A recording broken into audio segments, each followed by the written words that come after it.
大家好，大家好，又係到我哋讀你聽嘅時間啦。咁啊，今次係我哋第38次錄音嚇，我哋讀緊第39節，讀緊咩書嘅第39節啦 Great Expectations， 遠大前程。Great Expectations， 係啦 Dickens 嘅 Great Expectations 嚇，好多嘅 expectation 啊 ，OK。咁咧就我哋上回講到邊咧？上回咧其實就係、主要就係講呢個 estella 同埋阿 pip 之間，咁但係更加多嘅咧就係、其實都係阿 pip 嘅 ego 啦。咁佢嘅 ego 呈現出嚟喺邊度咧？就係佢同佢呢個 Finch Club 啦，呢個所謂 Gentlemen's Club 啦嘅一個其中之一個會員啦，呢個叫做佢好討厭嘅呢個男人阿 Drummle 啦，係咪？咁其實佢同 Drummle 之前有冇咩牙齒印？其實冇，唔係話好多嘅。即係佢哋係本身你甚至乎可以話係 friend 添，因為佢哋一齊見過 Mr. Jaggers 㗎嘛。咁但係其實你話佢一向對 Drummle 有冇啲咩唔妥佢啊，或者咩咁啊？輕輕有少少，咁但係又係朋友嚇。咁但係因為 estella 咧，佢哋嘅關係就惡化啦。咁個原因就係咩？因為 Drummle 公開喺 Finch Club 度同嗰啲 gentleman 講啊，聽我講啦 ，estella 最正㗎啦，最靚嗰個，最正嗰個㗎啦即係有佢到其他女嘅日月無光㗎啦，咁樣，咁啊啲其他人就附和佢啦。咁呢個時候咧，阿 Pip 就話：好心你啦，唔好自己喺度自我感覺良好啦。我睇死你呢班人啊，成日喺度吹噓話咩女咩女，人哋根本就唔識你，根本唔識人講啊。OK， 咁呢個時候咁阿 Drummle 梗係吞唔到呢啖氣啦，於是乎就同阿 Pip 講啦，佢話我咁打賭，我係識得佢嘅，我亦都會令到佢識得我即係咁樣。咁你敢唔敢受到呢個打賭啊？如果你輸咗咧，你就向我道歉。其實即係都係嗰啲好幼稚嗰啲 ego 嘅嘢。咁但係阿 Pip 咧就完全俾呢啲咁嘅嘢 consume 咗。我諗主要係因為佢覺得佢控制唔到佢同 estella 之間個關係發展，而呢個就係一個引爆點咯。因為佢唔能夠迎娶佢啊嘛，唔能夠迎娶 estella 啊嘛，唔能夠擁有 estella 啊嘛。咁而 estella 嘅處境亦都係，哇！佢一個交際花咁樣嘅狀態喎，佢經常同好多男人喺度拋眉眼喎。而點解佢係咁啊？因為係 Miss Havisham 要佢咁啊嘛。係啊，佢都唔知咩愛。唔係佢知啊，但係佢就係要學習要背棄愛啊嘛。係 Miss Havisham 叫佢咁做啊嘛。佢要咁樣做，然之後匯報翻嗰啲男人失望，嗰啲男人嘅痛苦。然之後 Miss Havisham 先至自己感覺良好啊嘛，咁所以其實關乎咗兩個人嘅 ego 啦，就係 Miss Havisham 自己嘅 ego，同埋阿 Pip 嘅 ego， 但係 Miss Havisham 嗰個次要少少啦，因為 Miss Havisham 畢竟佢老啦，同埋佢遲早都係會，即係佢自己都會消亡啦，佢都係會死㗎啦咁但係阿 Pip 就唔係啦 ，Pip 仲有一個將來，佢仲後生，而佢嘅將來係直接影響到 estella。estella 遲早都係會自由㗎 Miss Havisham 死咗佢就自由㗎啦，係咪？但係佢嘅將來好大機會係會同阿 Pip 一齊建設㗎嘛，因為佢同阿 Pip 嘅關係唔係佢同其他男性嘅關係，佢兩個係真係識於微時。Drummle 係佢哋已經進入咗社會先識㗎嘛，但係阿 Pip 係佢細個就幾歲一齊玩啤牌識㗎嘛，係咪？完全兩樣嘢嚟嘅。大家都知道大家嘅底細，係嘛？係。咁但係阿 Pip 都係，即係竟然係咁唔識得，咁唔知掟都係會覺得estella 係中意其他男人啊，中意即係其實呢個顯出咗 Pip 嘅嗰種幼嫩、嗰種幼稚，同埋唔識得企喺 estella 嘅角度。睇啦。即係呢樣嘢俾我覺得係。estella 係大個啲。佢表現出嚟係大個啲啫嘛，但係其實佢開始有講啊，其實 estella 分分鐘細過佢添，甚至乎差唔多年紀啦。但係佢表現出嚟就係佢知道嘅，佢成熟過佢好多嘅。咁但係點解會咁咧？咁咪 reception 咯 ，reception 嘅影響。咁呢度就其實繼續講佢同 Drummond 之間個打賭啦，嚇，同埋就係佢同 estella 個發展啦，同埋就係 estella 佢嗰個內心世界。我自己就覺得即係其實 estella 呢一 part 佢寫得幾好嘅，即係對於佢點樣反駁阿 pip， 即係覺得你覺得我係點啊？你覺得我做咩嚇？點解我要 care 嗰個男人點樣睇我？佢話你唔即係其實我甚至乎我會覺得 estella 應該係會有少少嬲添，不過 estella 冇咯，因為佢又唔會將阿 pip 點樣諗佢嗰個睇法擺得太長。其實佢又覺得哎呀 pip 你又不算什麼，你好着急啫，我唔急喎，我自己開心咪得咯，即係我自己過到我日子得咯。咁樣好唔好啊？咁其實我覺得呢一 part 佢寫 estella 我自己覺得寫得幾好，反而阿 pip 就有啲令我失望，即係真係太唔知道人哋嘅處境啦，就係淨係關心自己喺呢啲 club 度咁同啲男喺度一度喺度吹噓啊，即係又唔係建設自己嘅將來，又唔係建設社會，即係當然建設社會講到好高層次啦，唔好講到咁啦，即係你作為上流社會嘅人，即係一啲建設性都冇，仲係晒啲咁嘅爭風呷醋呢啲咁嘅八婆嘢，即係我覺得就好少加咯。我只覺得，即係你同 Drummond 冇乜分別啫。你越係憎佢，其實越係就覺得你哋兩個根本同一類人。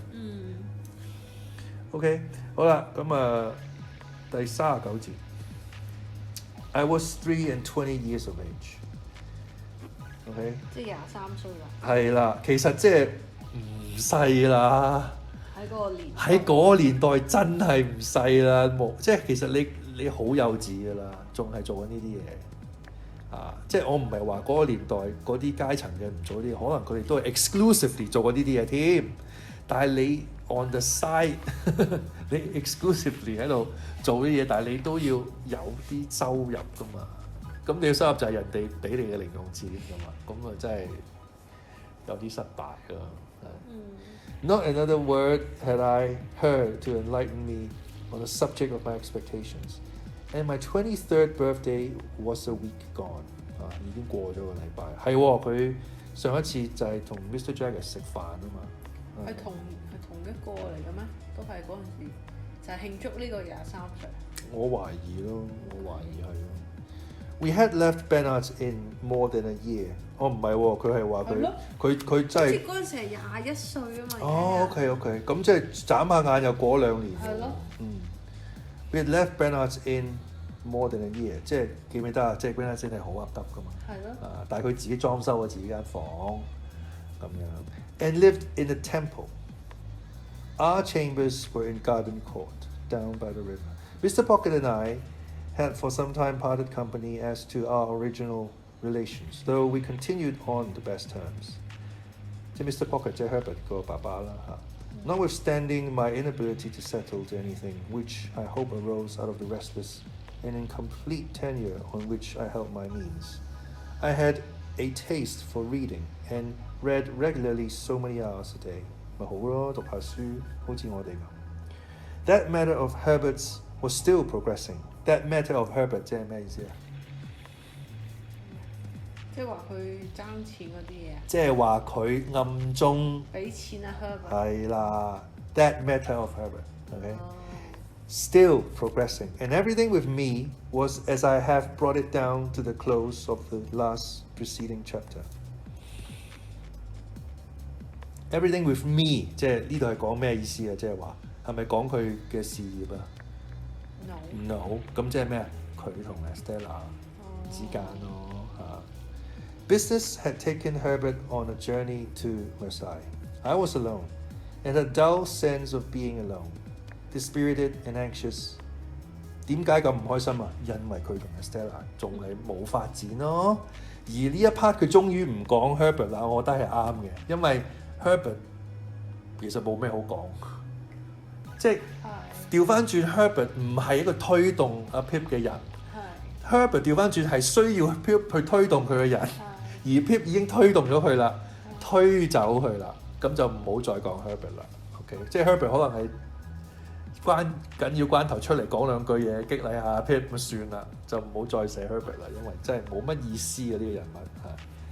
And I had a dull sense of being alone, dispirited and anxious, long hoping that tomorrow or next week would clear my way, and long disappointed. I sadly missed the cheerful face and ready response of my friend.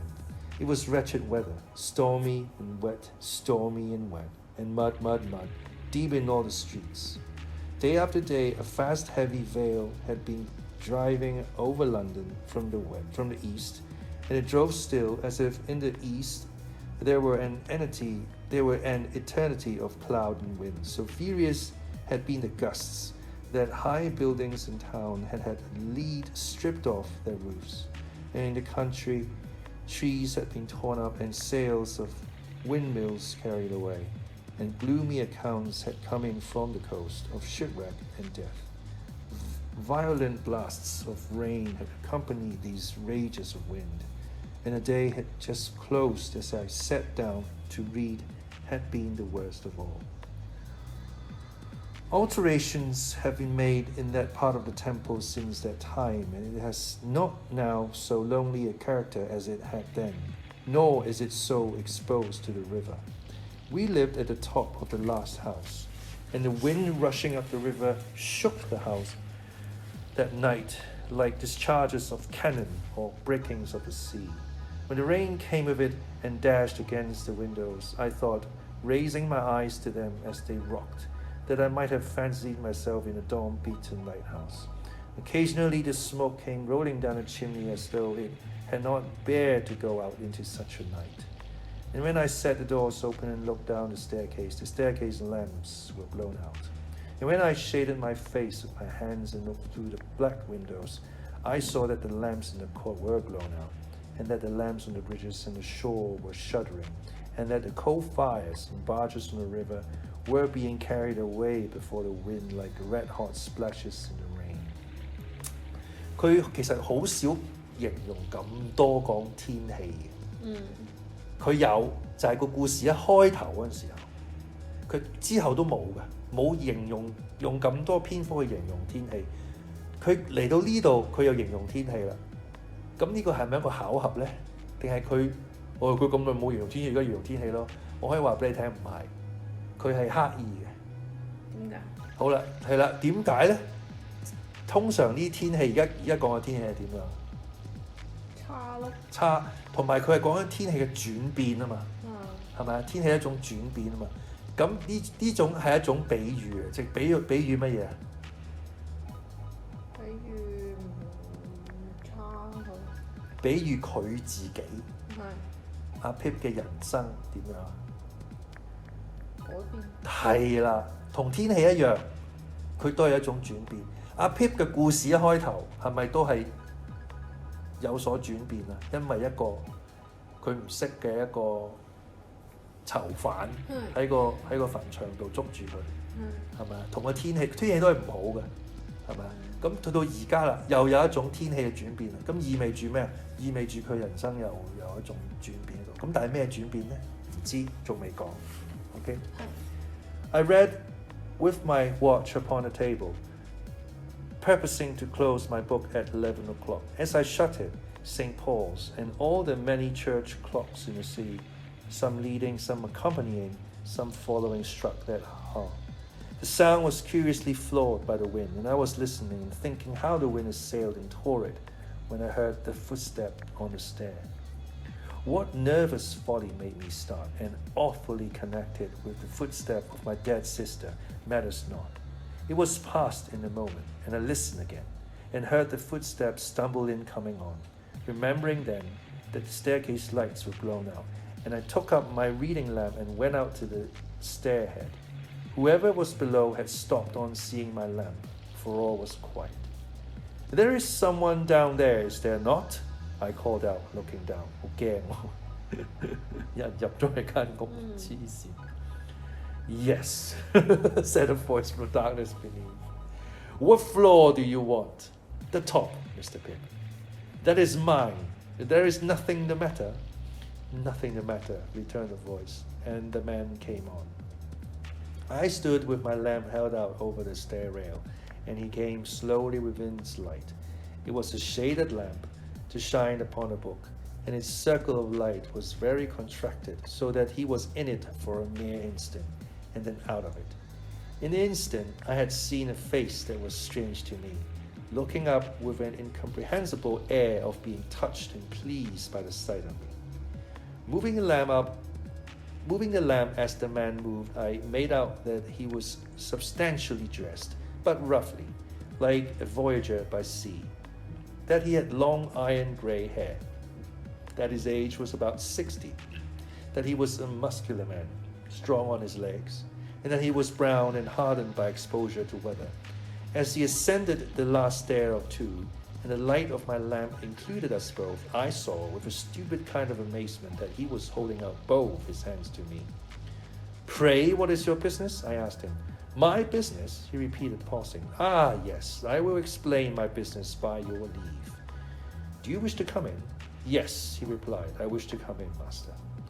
I had asked him the question inhospitably enough, for I resented the sort of bright and gratified recognition that still shone on his face. I resented it because I seemed to imply that he expected me to respond to it. But I took him into the room I had just left, and, having set the lamp on the table, asked him as civilly as I could to explain myself. He looked about him with the strangest air, an air of wondering pleasure, as if he had some part in the things he admired, and he pulled off a rough outer coat and his hat. Then I saw that his head was furrowed and bald, and that the long iron grey hair grew only on its sides. But I saw nothing that in the least explained him. On the contrary, I saw him next moment, once more holding out both hands to me. What do you mean? Said I, half suspecting him to be mad. He stopped in his looking at me and slowly rubbed his right hand over his head. It's disappointing into a man, he said in a coarse, broken voice, after having looked for so distant and come so far. But you're not to blame for that. Neither of us is to blame for that. I'll speak in half a minute. Give me half a minute, please. 佢呢度寫到佢係嗰啲發音所以係有少少。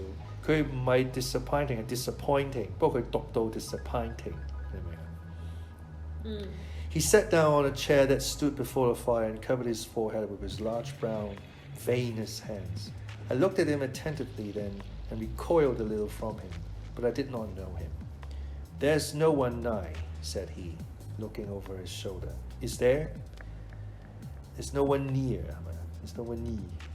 Why do you, a stranger coming into my rooms at this time of the night, ask that question? Said I. You're a game one, he returned, shaking his head at me with deliberate affection, at once most unintelligible and most exasperating. I'm glad you've grown up. A game one, but don't catch hold of me. You'd be sorry afterwards to have done it. I relinquished the attention he had detected, for I knew him. Even yet, I could not recall a single feature, but I knew him. If the wind and the rain had driven away the intervening years, had scattered all the intervening objects, had swept us in the churchyard where we first stood face to face on such different levels, I could not have known my convict more distinctly than I knew him now as he sat in the chair before the fire. No need to take a file from his pocket and show it to me. No need to take the handkerchief from his neck and twist it round his head. No need to hug himself with both his arms and take a shivering turn across the room, looking back at me for recognition. I knew him before he gave me one of those aids, though a moment before I had not been conscious of remotely suspecting his identity. He came back to where I stood and again held out both his hands, not knowing what to do, for in my astonishment I had lost my self-possession. I reluctantly gave him my hands. He grasped them heartily, raised them to his lips, kissed them, and still held them. You acted noble, my boy, said he. Noble, Pip, and I have never forgot it. At a change in his manner, as if he were even going to embrace me, I laid a hand upon his breast and put him away. Stay, said I. Keep off. If you are grateful to me for what I did when I was a little child, I hope you have shown your gratitude by mending your way of life. If you have come here to thank me, it was not necessary.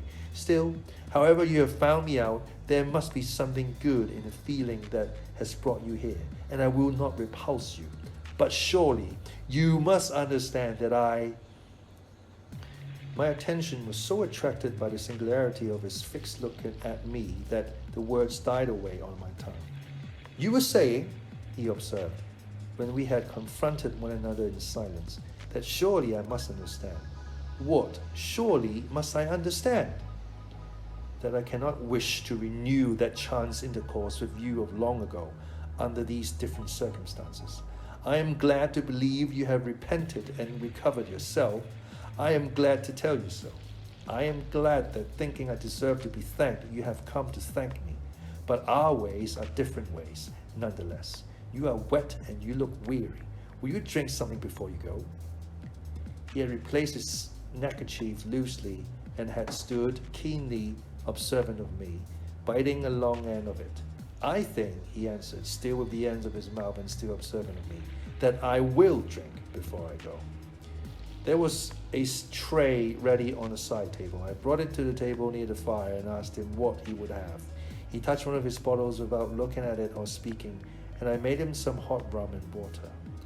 I tried to keep my hand steady while I did so, but his look at me as he leaned back in his chair with the long draggled end of his neckerchief between his teeth, evidently forgotten, made my hand very difficult to master. When at last I put the glass to him, I saw with amazement that his eyes were full of tears. Up to this time I had remained standing, not to disguise that I wished him gone, but I was softened by the softened aspect of the man, and felt a touch of reproach. I hope, said I, hurriedly putting something into a glass for myself and drawing a chair to the table, that you will not think I spoke harshly to you just now. I had no intention of doing it, and I am sorry for it if I did. I wish you well and happy. As I put my glass to my lips, he glanced with surprise at the end of his handkerchief, dropping from his mouth when he opened it, and stretched out his hand. I gave him mine, and then he drank, and he drew his sleeve across his eyes and forehead. How are you living? I asked him. I've been a sheep farmer, stock breeder, other trades besides, away in the New World, said he, many 1,000 miles of stormy water off from this. I hope you have done well. I have done wonderfully well. There's others went out along with me as has done well too, but no man has done near as well as me. I'm famous for it. I'm glad to hear it. I hope to hear you say so, my dear boy. Without stopping to try to understand those words or in the tone in which they were spoken, I turned off to a point that had just come into my mind. Have you ever seen a messenger you once sent to me? I inquired, since he undertook that trust. Never set eyes upon him. I wasn't likely to it. He came faithfully, and he brought me the 2 one-pound notes. I was a poor boy then, as you know, and to a poor boy they were a little fortune. But like you, I have done well since, and you must let me pay them back. You can put them to some other poor boy's use. I took out my purse. He watched me as I laid my purse upon the table and opened it, and he watched me as I separated 2 one-pound notes from its contents. They were clean and new, and I spread them out and handed them over to him. Still watching me, he laid them one upon the other, folded them longwise, gave them a twist, set fire to them at the lamp, and dropped the ashes into the tray. May I make so bold, he said then, with a smile that was like a frown, and with a frown that was like a smile, as ask you how you have done well, since you and me was out on them lone shivering marshes. How? He emptied his glass, got up, and stood at the side of the fire with his heavy brown hand on the mantel shelf. He put a foot up to the bars to dry and warm it, and the wet boot began to steam. But he neither looked at it nor at the fire, but steadily looked at me. It was only now that I began to tremble. When my lips had parted and had shaped some words that were without sound, I forced myself to tell him that I had been chosen to succeed to some property. Might a mere woman ask what property? Said he. I faltered. I don't know. Might a mere woman ask whose property? Said he. I faltered again. I don't know. Could I make a guess, I wonder, said the convict, at your income since you come of age, as to the first figure now? 5? With my heart beating like a heavy hammer of disordered action, I rose out of my chair and stood with my hand upon the back of it, looking wildly at him. Concerning a guardian, he went on. There ought to have been some guardian, or such like, whilst you were a minor. Some lawyer, might be. As to the first letter of that lawyer's name now, would it be J? All the truth of my position came flashing on me, and its disappointments, dangers, disgraces, consequences of all kinds, rushed in such a multitude that I was borne down by them and had to struggle for every breath I drew. Put it, he resumed, as the employer of that lawyer whose name began with a J, and might be Jaggers. Put it as he had come over sea to Portsmouth, and had landed there, and had wanted to come on to you. However, you have found me out, you said just now. Well, however, did I find you out? Why, I wrote from Portsmouth to a person in London for particulars of your address. That person's name? Why, Wemmick. I could not have spoken one word, though it had been to save my life. I stood, with a hand on the chair back and a hand on my breast, where I seemed to be suffocating. I stood so, looking wildly at him, until I grasped at the chair, when the room began to surge and turn. He caught me, drew me to the sofa, put me up against the cushions, and bent on one knee before me, bringing the face that I now well remembered, and that I shuddered at, very near to mine. Yes, Pip, dear boy, I made a gentleman on you. It's me what has done it. I swore that time, sure as ever I earned a guinea, that guinea should go to you. I swore afterwards, sure as ever I speculated and got rich, you should get rich. I lived rough, that you should live smooth. I worked hard, that you should be above work. What odds, dear boy, do I tell it, for you to feel an obligation? Not a bit, I tell it, for you to know as that there hunted dunghill dog what you kept life in, got his head so high that he could make a gentleman. And Pip, you're him. 即係呢個就係佢嘅家庭。The aberrance, 唔係呢個唔係 guardian, benefactor. The aberrance in which I held the man, the dread I had of him, the repugnance with which I shrank from him, could not have been exceeded if he had been some terrible beast. Look here, Pip, I'm your second father. You're my son, more to me nor any son. I put away money only for you to spend. When I was a hired-out shepherd in a solitary hut, not seeing no faces but faces of sheep, till I half forgot what men's and women's face was like, I see yours. I drops my knife many a time in that hut, when I was eating my dinner or my supper, and I says, here's the boy again, looking at me whilst I eats and drinks. I see you there many times, as plain as ever I see you on the misty marshes. Lord, strike me dead, I says each time, and I goes out in the air and say it under the open heavens. But what if I gets liberty and money? I'll make that boy a gentleman, and I done it. Why, look at you, dear boy. Look at these here lodgings of yours, fit for a lord. A lord, huh? You shall show money with lords for wages, and beat 'em. In his heat and triumph, and in his knowledge that I had been nearly fainting, he did not remark on my reception of all this. It was the one grain of relief I had. Look a here, he went on, taking my watch out of my pocket, and turning towards him a ring on my finger, while I recoiled from his touch as if he had made a snake. A gold and a beauty, that's a gentleman's, I hope. A diamond all set round the rubies, that's a gentleman's, I hope. Look at your linen, fine and beautiful. Look at your clothes, better ain't to be got. And your books too, turning his eyes round the room, mounting up on their shelves by hundreds. And you read them, don't you? I see you've been reading of them when I come in. Ha ha! You shall read them to me, dear boy. And if they're in foreign languages, what I don't understand, I shall be just as proud as if I did. Again, he took both my hands and put them into his lips, while my blood ran cold within me. Don't you mind talking, Pip, said he, after again drawing his sleeve over his eyes and forehead, as the click came in his throat, which I well remembered. And he was all the more horrible to me that he was so much in earnest. You can't do better nor keep quiet, dear boy. You ain't looked slowly forward to this as I have. You wasn't prepared for this as I was. But didn't you ever think it might be me? Oh, no, no, no, I returned. Never, never. Well, you see, it was me, and single-handed. Never a soul in it but my own self and Mr. Jaggers. Was there no one else? I asked.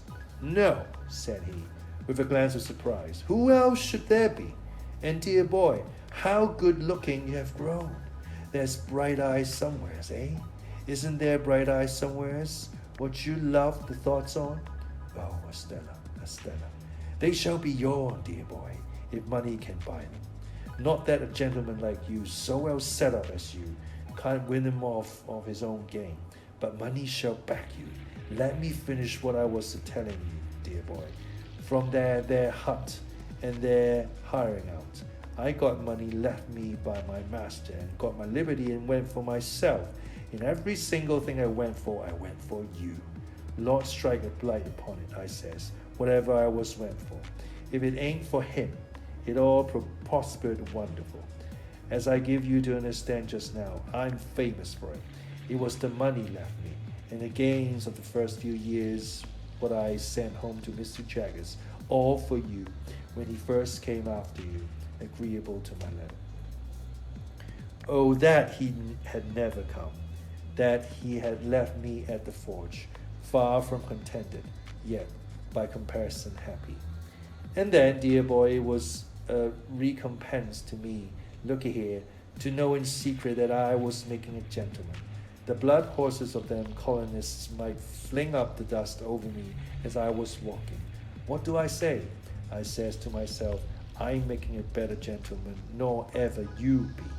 When one of them says to another, he was a convict a few years ago, and is an ignorant common fellow now, for all he's lucky. What do I say? I says to myself, if I ain't a gentleman, nor yet ain't got no learning, I am the owner of such.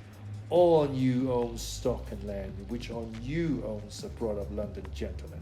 This way I kept myself going, and this way I held steady for my mind that I would for certain come one day and see my boy, and make myself known to him on his own ground. He laid his hand on my shoulder. I shuddered at the thought of anything I knew. His hand might be stained with blood. It wasn't easy, Pip, for me to leave them parts, nor yet it weren't safe, but I held to it, and the harder it was, the stronger I held, for I was determined, and my mind firm made up. At last I'd done it, dear boy. I'd done it. I tried to collect my thoughts, but I was stunned. Throughout, I had seemed to myself attend more to the wind and the rain than to him. Even now, I could not separate his voice from those voices, though those were loud and he was silent. Where will you put me? He asked presently. I must be put somewhere, dear boy. To sleep, said I. Yes, and to sleep long and sound, he answered, for I have been sea-tossed and sea-washed months and months. My friend companion, said I, rising from the sofa, is absent. You must have his room. He won't come back tomorrow, will he? No, said I, answering almost mechanically, in spite of my utmost efforts. Not tomorrow. Because, look here, dear boy, he said, dropping his voice, and laying a long finger on my breast in an impressive manner. Caution is necessary. How do you mean, caution? It's death. What death? I was sent for life. It's death to come back. There's been overmuch coming back of late years, and I should of a certainty be hanged if took. 即係佢係大罪之身嘅，明唔明啊？佢翻去英國，佢就要受英國嘅法律制裁。OK， 但係因為佢走，其實佢即係話佢唔係單純去澳洲發展，佢係走佬去澳洲發展。Nothing was needed but this. The wretched man, after loading wretched me with his gold and silver chains for years, had risked his life to come to me, and I held it there in my keeping. If I had loved him instead of abhorring him, if I had been attracted to him by the strongest admiration and affection, instead of shrinking from him with the strongest repugnance, it could have been no worse. On the contrary, it would have been better, for his preservation would then have naturally and tenderly addressed my heart. My first care was to close the shutters, so that no light might be seen from without, and then to close and make fast the doors. While I did so, he stood at a table drinking rum and eating biscuit, and when I saw him thus engaged, I saw my convict on the marshes at his meal again. It almost seemed to me as if he must stoop down presently to foul at his leg.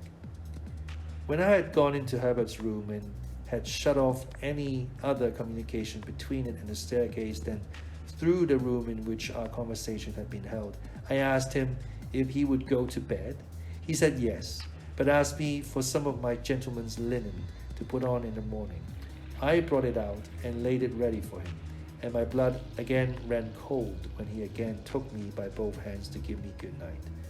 I got away from him, without knowing how I did it, and mended the fire in the room where we had been together, and sat down by it, afraid to go to bed.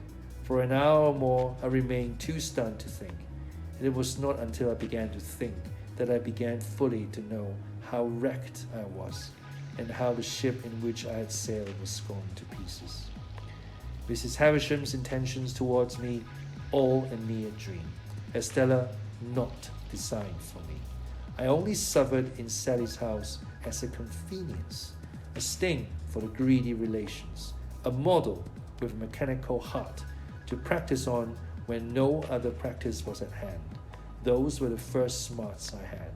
But sharpest and deepest pain of all, it was for the convict, guilty of I knew not what crimes, and liable to be taken out of those rooms where I sat thinking, and hanged at the Old Bailey door, that I had deserted Joe.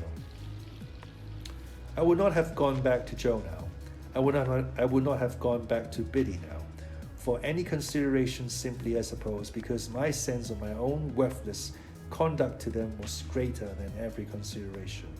No wisdom on earth could have given me the comfort that I should have derived from their simplicity and fidelity, but I could never undo what I had done. In every rage of wind and rush of rain I heard pursuers. Twice I could have sworn there was a knocking and whispering at the outer door.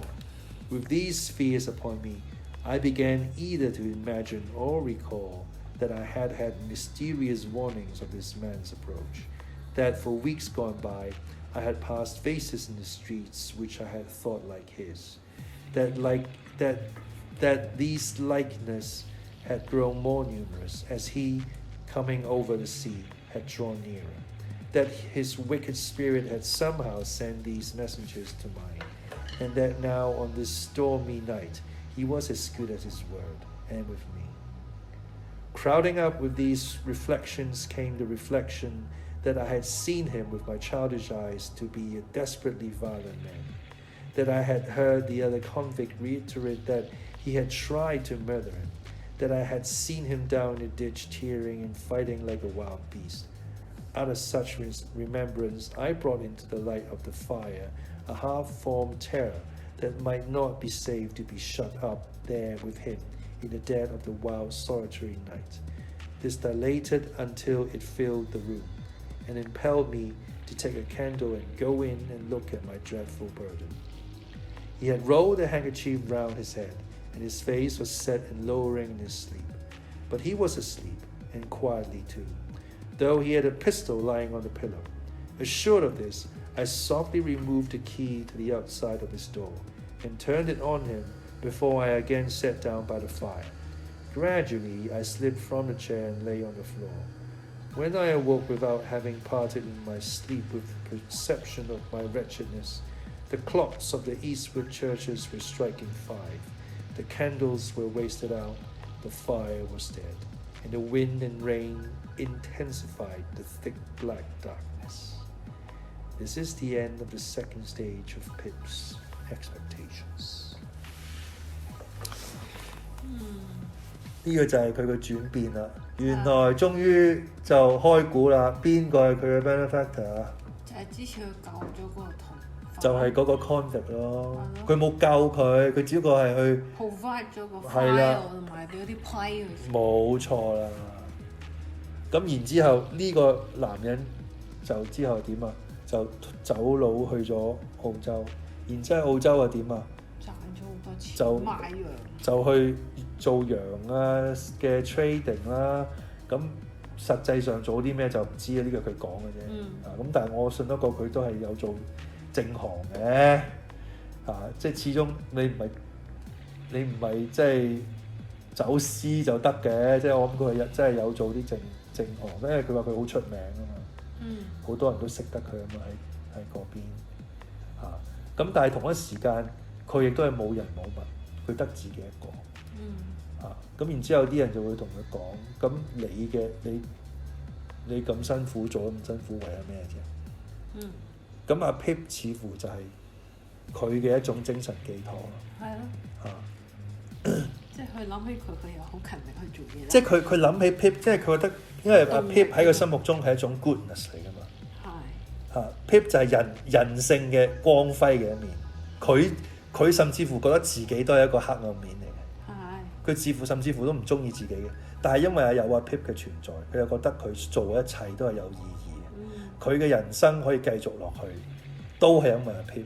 但係點樣對佢嚟講先真正有意義咧？就係佢要見翻阿 Pip，話俾佢聽係我帶俾你嘅。然之後甚至乎呢一刻就係要同阿 Pip 一齊生活添。一齊相處。咁但係呢度會點樣繼續發展落去咧？其實呢度佢冇講得好清楚嘅。佢只不過係話我係一直都好想嚟見翻你。我用咗好多辦法。用好多時間，係咪幾個月先至翱旋翱翻嚟英國，然之後同你講呢樣嘢。咁其實我覺得會唔會其實呢個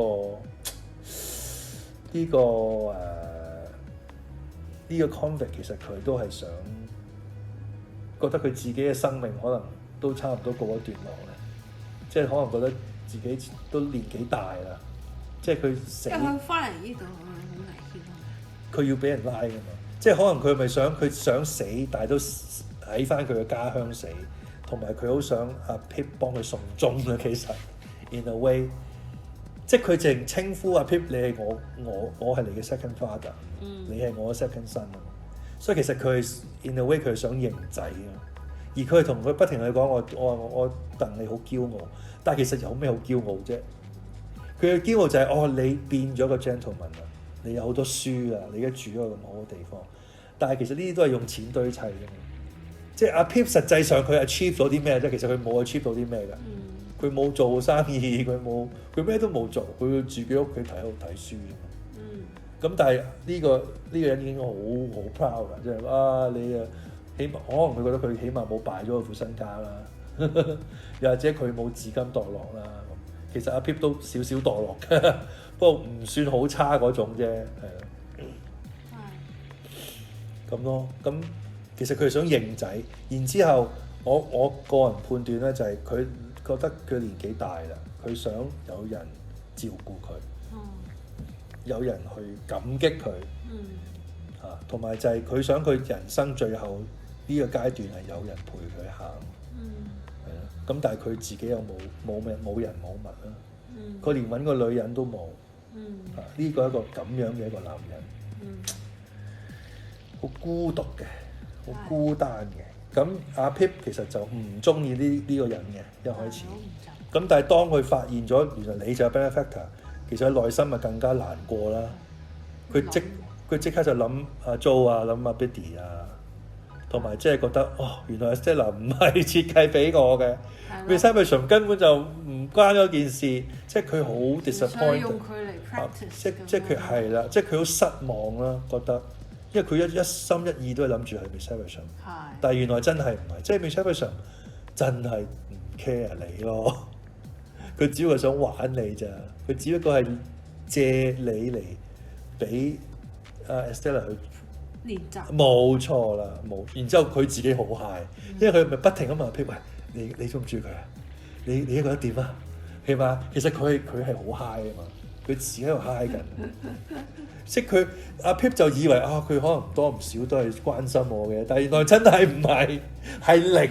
佢真係純粹100% 係自己自 high 嘅。